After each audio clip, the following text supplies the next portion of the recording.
Monsieur Abdoulaziz Sy, directeur général adjoint du groupe Sumdoko Dakar.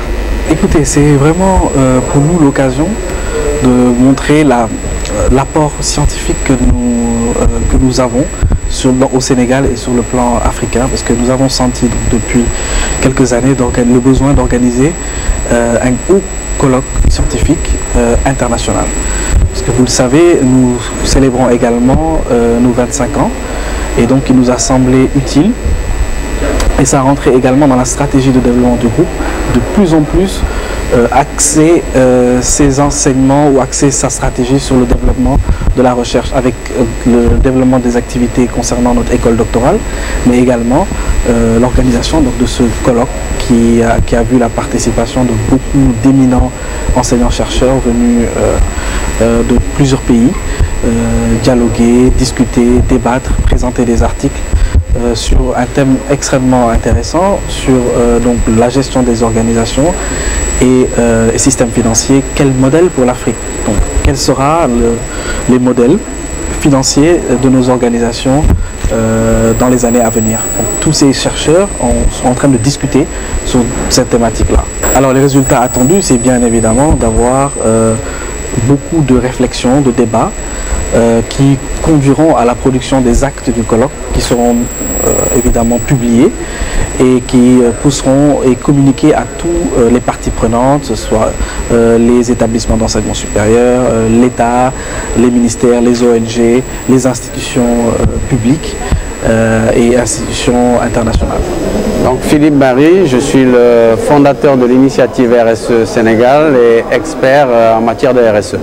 Donc ce colloque était important notamment sur la question de la redéfinition de l'entreprise africaine au regard de la responsabilité sociétale d'organisation.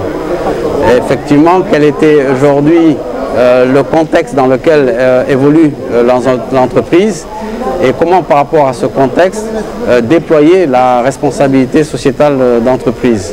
Donc on est parti d'un certain nombre de données sur l'environnement de l'entreprise, notamment au Sénégal.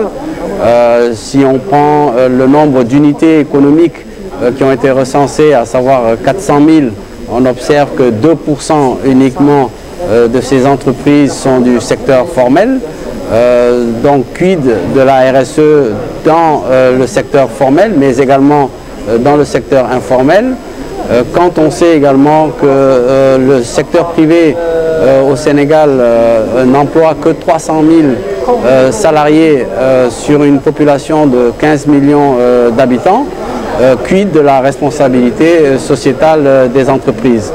Donc le colloque a permis d'apporter quelques réponses par rapport à ces préoccupations, de surtout donner un sens à cette responsabilité sociétale d'entreprise, de dire que en fait l'engagement le plus important pour la RSE, ce n'est pas la finalité qui est l'engagement communautaire, mais comment mettre en place une gouvernance qui permet de déployer cette responsabilité sociétale. Et donc il y a deux éléments importants qui sont ressortis.